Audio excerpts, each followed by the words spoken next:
very much. Reset the clock, please. Ms. Saldana, who do you report to?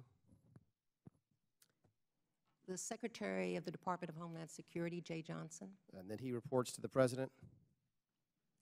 Yes, sir. Okay, great. Could we run the video, please?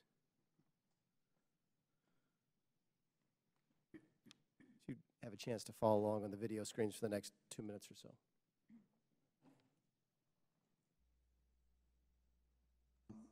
Let me follow up on a couple different things. And you said before that there were communities and local governments that were denying you access.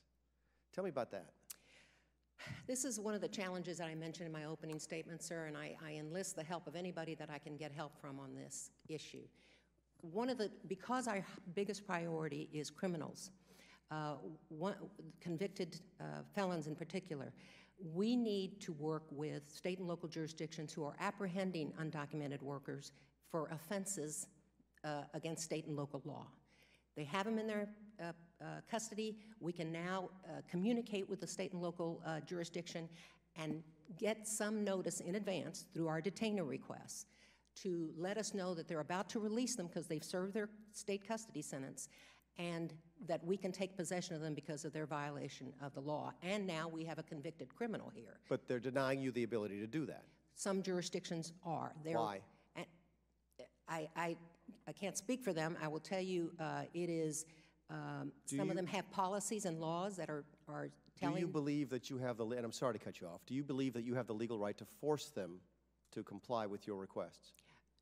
We do not have, I cannot say that the detainer notices are mandatory. They are definitely discretionary. Would it surprise you if the administration had taken a different position on that in the recent past?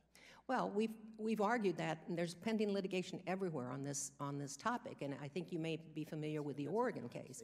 But we do not. We are trying to work. We're interested in the outcome. Would it help you if we clarified the law to make it clear that it was mandatory that those local communities cooperate with you? Thank you. Amen. Okay. Yes.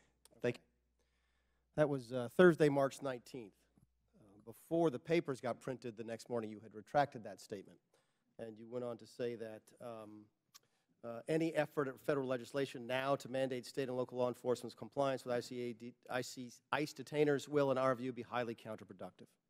So my question is, after you gave that testimony, did you talk to Jay Johnson or anyone in his office? Yes, I have.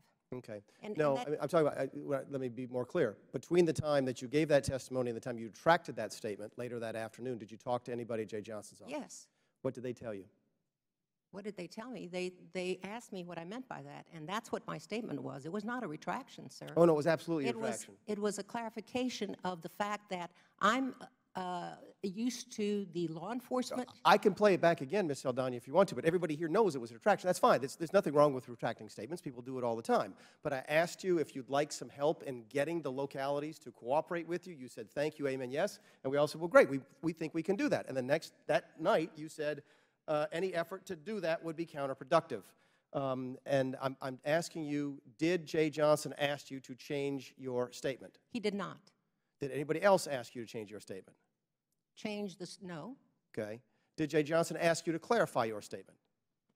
We discussed a clarification to make sure people understood that we need to work with state and local governments to ensure public safety in our community. So when I asked you if we could help you by requiring state and local governments to cooperate with you, and you said, thank you, amen, yes, that meant thank you, amen, no. Is that what you're telling me now? No. Do you still want us to help you force the localities to cooperate with you on turning over criminals to your agents? Sir, the forcing part is the issue. The forcing is not going to bring these people to the table. It's the efforts of all of us to make clear that this new program— Would you like us to pass a law that would require local governments to turn dangerous illegal immigrants directly over to ICE? No. Why not? Because we're in the middle of, not only myself and our employees at ICE. You've given testimony that says— May I finish, No, sir? you may not. You've given testimony that says that one of the reasons you're concerned about the lack of cooperation is the safety of your agents.